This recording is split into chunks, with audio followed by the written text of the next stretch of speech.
নমস্কার বন্ধুরা, শুভ সকাল। সকলকেই জানাই আমার ব্লগ চ্যানেলে অনেক অনেক শুভেচ্ছা ও ভালোবাসা। আশা করি তোমরা রাধা মাধবের কৃপায় ভালো আছো, সুস্থ আছো। আমরাও বেশ ভালো আছি। তোমাদের কাছে অনুরোধ রইল সম্পূর্ণ ভিডিওটা দেখতে ও আমার সঙ্গে থাকতে। আশা করছি ভিডিওটা তোমাদের ভালোই লাগবে। মুর্শিদাবাদের সুন্দর একটি গ্রাম থেকে আমি মাম্পি দাস লাইফস্টাইলে তোমাদের অনেক অনেক স্বাগত। বন্ধুরা, আমার ভিডিও তোমাদের কার কেমন লাগে কমেন্টের মাধ্যমে জানাতেই ভুলো না। যদি তোমাদের মনে একটু হলেও জায়গা করতে পারি তাহলে অবশ্যই তোমাদের সুন্দর আঙুল দিয়ে একটা লাইক করে দিও ও সুন্দর একটা কমেন্ট করে চ্যানেলটাকে সাবস্ক্রাইব করে দিয়ে বন্ধু হয়ে পাশে থেকো।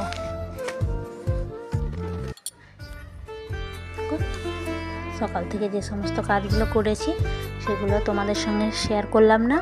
আমি স্নান করে নিয়েছি, এখন মেয়েকে স্নান করে দিব। সকাল থেকে আবহাওয়াটা বেশ মেঘলা মেঘলা ছিল, আকাশটা মেঘলা হয়েছিল। এখন বেশ দেখো ঝলমলে রোদ্দুর হয়ে গেছে, তাই ভাবলাম মেয়েকে এই সময় স্নানটা করিয়ে দিই।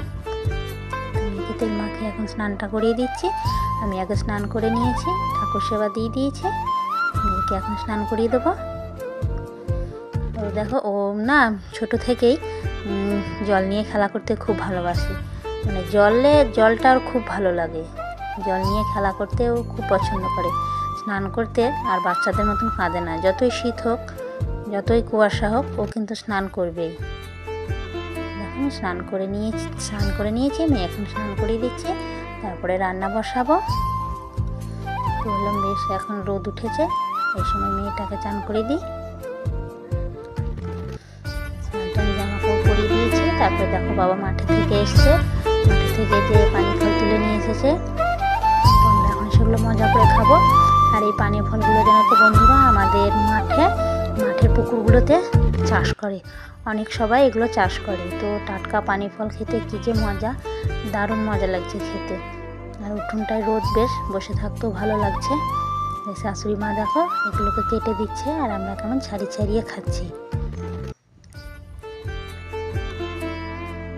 টাটকা পানি ফল খেতে মজাটাই আলাদা। ওই যে মেয়েরা নিজেই ছাড়িয়ে খেয়ে নিচ্ছে। ওই যে বাবা এসছে, বাবাকে বলছে একটা নিতে, যে একটা নাও, খেয়ে দেখো কেমন লাগছে, কিন্তু বাবা নিতে চাইলো না।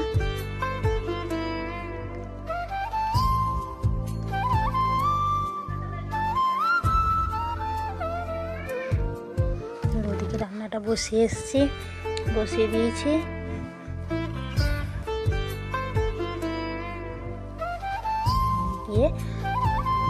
তরকারিটা নামিয়ে নেব।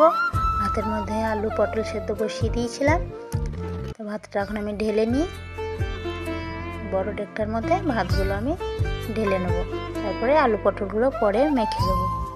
দেখো প্রচণ্ড গরম, এদিকটা পোস্তটাও হয়ে গেছে। তো বন্ধুরা, আমার ভিডিও তোমরা প্রত্যেকেই দেখো, কিন্তু সাবস্ক্রাইব করো না, একটা লাইক দাও না। কেন বলো তো বন্ধুরা? সাবস্ক্রাইব করতে, লাইক দিতে তো পয়সা লাগে না, তা তোমরা কেন আমার চ্যানেলটাকে সাবস্ক্রাইব করছো না? আমার ভিডিও প্রত্যেকেই দেখছো বুঝতে পারছি, কিন্তু আমার চ্যানেলটাকে কেউ সাবস্ক্রাইব করছো না। তোমরা যদি আমার পাশে না থাকো তাহলে আমি কিভাবে এগিয়ে যাব? তাই বন্ধুরা, তোমাদের কাছে অনুরোধ, তোমরা আমার চ্যানেলটাকে সাবস্ক্রাইব করো ও আমি যেন আগে এগিয়ে যেতে পারি, সেই জন্য তোমরা আমার পাশে থেকো। আমার তরকারিটা এখন হয়ে গেছে, নামিয়ে দিয়েছি। তো হাঁড়ি কড়াইগুলো মাজবো, তার আগে আমি এই ভাত তরকারিগুলো ঘরে নিয়ে চলে যাব।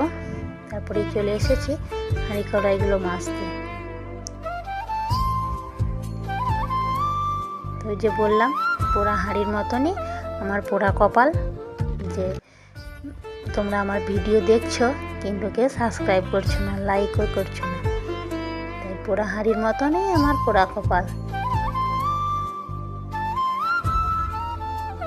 কড়াইগুলো আমি এখন বালি দিয়ে ঘষে মেজে নিচ্ছি। তারপরে বাকি কাজ আছে, মেয়েদেরকে খাই দিয়েছি, সবাই খাওয়া হয়ে গেছে, আমি এখনও খাইনি। তো ভাবলাম হাঁড়ি কড়াইগুলো মেজে নিয়ে আসি, তারপরে খেয়ে নেবো। আর আমাদের তো জ্বালানিতে রান্না হয়, সেই জন্য হাঁড়ি কড়াইগুলো একটু কালি হয়, তাই কালিগুলো মাজতে আমার ইচ্ছে করে না। জানো তো বন্ধুরা, কিন্তু কী করবো, উপায় নেই, মাজতেই হবে। প্রত্যেক দিন অনেক কিছুই কাজ করতে ভালো লাগে সংসারে, সব কাজ করতেই ভালো লাগে না শুধু হাঁড়ি কড়াইটায় মাজতে, কিন্তু এটা আমাকেই মাজতে হয়। কি করব, শাশুড়িমা তো এগুলো পারে না, সেই জন্য আমাকে বাধ্য হয়ে এটা করতে হয়। কিন্তু এটা আমাকে একদমই ভালো লাগে না এই কালি মাজতে, কিন্তু কি করব, মাজতে হয়। আমাদের তো উনুন রান্না হয়, কালি তো হবেই। কথা বলতে বলতে আমার হাঁড়ি কড়াইগুলো সব মাজা হয়ে গেছে। আমি এই জায়গাটাতে বসেই হাঁড়ি কড়াইগুলো মেজে নিই। কলতলাতে বাসনগুলো মাজি আর এইখানটায় হাঁড়ি কড়াইগুলো মেজে নিই। তারপরে একটা জায়গায় জল নিয়ে এসে ওই জায়গাটা ধুয়ে পরিষ্কার করে দেবো, তাহলে কালিগুলো পালিয়ে যাবে, জায়গাটা পরিষ্কার হয়ে যাবে। আমার এদিকে দেখো, তারপর একটু হাতে সাবান দিয়ে দিয়েছি, কালিগুলো উঠে গেছে। হাতে সাবান না দিলে কালিগুলো উঠতে চায় না, হাতে সাবান দিয়ে কালিটা উঠিয়ে দিয়েছি। এখন হাঁড়িগুলো ভালোভাবে ধুয়ে নিয়ে গিয়ে উপর করে রেখে দেবো, জলটা ঝরে যাবে।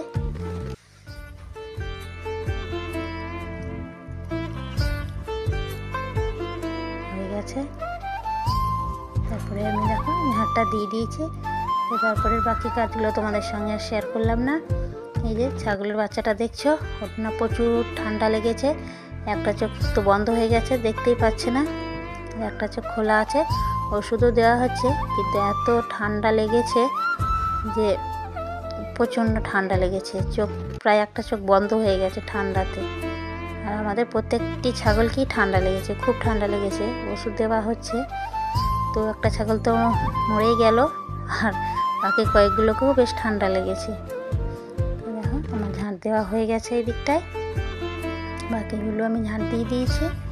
আর যে মেয়ের খেলনাগুলো কুড়িয়ে নিয়ে এসে রেখে দিলাম, নইলে পরে কান্নাকাটি করবে। তারপরে এই দিক ফার্মে যাব, এদিকটায় ফার্মে যাব। তো দেখছি আমাদের ধানগুলোতে অর্ধেকটা কাটা হয়েছে, অর্ধেকটা কাটতে বাকি আছে। তো কত ছাগল লেগেছে, ছাগলগুলো ধানগুলো খেয়ে নিচ্ছে। তো আমি ছাগলগুলো তাড়িয়ে দিলাম। আর এই জমিটায় ধান কাটা হয়ে গেলে ট্র্যাক্টরে চষে, বাবা বলছিল এটাই সর্ষে লাগাবো, সর্ষে নাহলে ছোলা কলাই লাগাবো। তো দেখি কি লাগাচ্ছে। আর ওই বাকি যে পাশের জমিগুলো দেখছো, ওগুলো তো ধান লাগাচ্ছিলো, ওগুলো কাটা হয়ে গেছে, ধানগুলো ওরা নিয়েও চলে গেছে। আমাদেরটা এখন পড়ে আছে, ওগুলো তো এখন চাষ দেওয়া হয়নি। ওই জমিগুলো যখন চাষ দেওয়া হবে, আমাদের এই জমিটায় চাষ দিয়ে সর্ষে কিংবা ছোলা কলাই দুটোর মধ্যে একটা লাগানো হবে, বাবা বলছিল।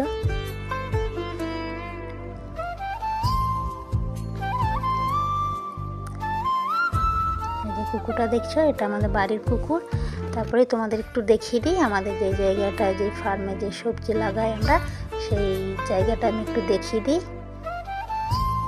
এই জায়গাটা এখন ট্রাক্টর দিয়ে চষা হবে। তো বেশ কয়েকদিন হলো আসা হয়নি, কারণ এটা পুরো জঙ্গল হয়েছিল, আর এই জঙ্গলে প্রচুর ঝোঁক ছিল, সেই ঝোঁকের ভয়ে আমি আসিনি। তো একটু যখন এসেছি তোমাদেরকে আমি আমাদের এই ফার্মে কী কী আছে সেটা দেখিয়ে দিই। এই যে কয়েকটা মাত্র বেগুনের গাছ আছে, ছোট ছোট বেগুনের জালি পড়েছে, আর এই গাছটায় ফুল ফুটেছে। আর এই সামনে কলা গাছ, কয়েকটা কলা গাছ। তারপরে দেখিয়ে দিই এই যে আমাদের কমলা লেবু গাছ, এখনও ধরেনি, গাছটা ছোট ছিল, বেশ বড় হয়েছে, তো এখনও ধরেনি। আর এই যে একটা চেরি ফলের গাছ, চেরি ফল বেশ কয়েকবার ধরেছে। তো গাছটা এখন ছাগলে খেয়ে মুড়িয়ে দিয়েছে, তো এখন আর ধরছে না। তারপরেই দেখিয়ে দিই, যখন এসছি তখন দেখে নাও আমাদের কাকাদের ফার্মটা, পোলট্রি ফার্মটা। সেদিন ভালোভাবে দেখানো হয়নি, তো আজকে একটু ভালোভাবে দেখিয়ে দিই কতটা বড়। আর এই ফার্মটা অনেকটা বড়, এতে প্রায় 3000-এরও বেশি মুরগির বাচ্চা আছে। তো মুরগিগুলো এখন বড় হয়ে গেছে, প্রায় 1.5 কেজির ওপরে হয়ে গেছে মুরগিগুলো। তো 40 দিন পরেই এগুলো চালান চলে যায়। তারপরে দেখো চলে এসেছে কাকা, ট্র্যাক্টর নিয়ে চলে এসেছে, এটা চষে দেওয়া হবে। এটাতে চষে দেওয়ার পরেই এগুলোতে আবারও পেঁয়াজ, রসুন, টমেটো, কাটা বেগুন, অনেক কিছু সবজি এখানটায় লাগানো হবে, মূলো, গাজর, বিট, অনেক কিছুই এই জায়গাটায় লাগানো হবে।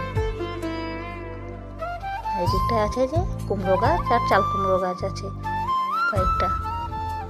জায়গাটা চষা হয়ে গেলেই তখন আস্তে আস্তে সব সবজিগুলো লাগিয়ে নেবে। টমেটো লাগানো বাকি আছে, টমেটো লাগানো এখনো হয়নি, টমেটো লাগাতে হবে।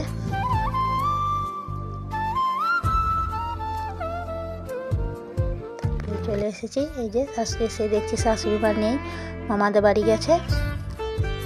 ছাগলগুলোকে এখন খেতে দিয়ে দিয়েছি। এই যে বাবা নিয়ে এসেছে ঘাট মারতে থেকে ঘাস নিয়ে এসেছে, সেই ঘাসগুলো খেতে দিয়ে দিয়েছি।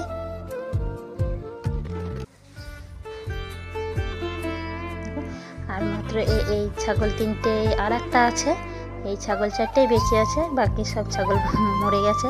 তারপরে হাঁসগুলোকে খেতে দিয়ে দেবো। যে খেতে দিয়েছি, ওতে দিয়েছি ধান দিয়েছি, আর 4টি ভাত দিয়েছি, আর অল্প একটু কিছু গুঁড়ো দিয়েছি।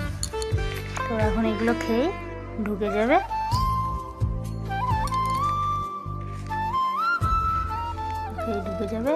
আজকের ভিডিওটা এখানেই শেষ করছি। আমার প্রিয় বন্ধুরা, সকলেই তোমরা সুস্থ থেকো, ভালো থেকো ও আমার চ্যানেলটাকে সাবস্ক্রাইব করো। দেখা হবে আবার অন্য দিন অন্য একটা ভিডিওতে। ততক্ষণে ভালো থেকো।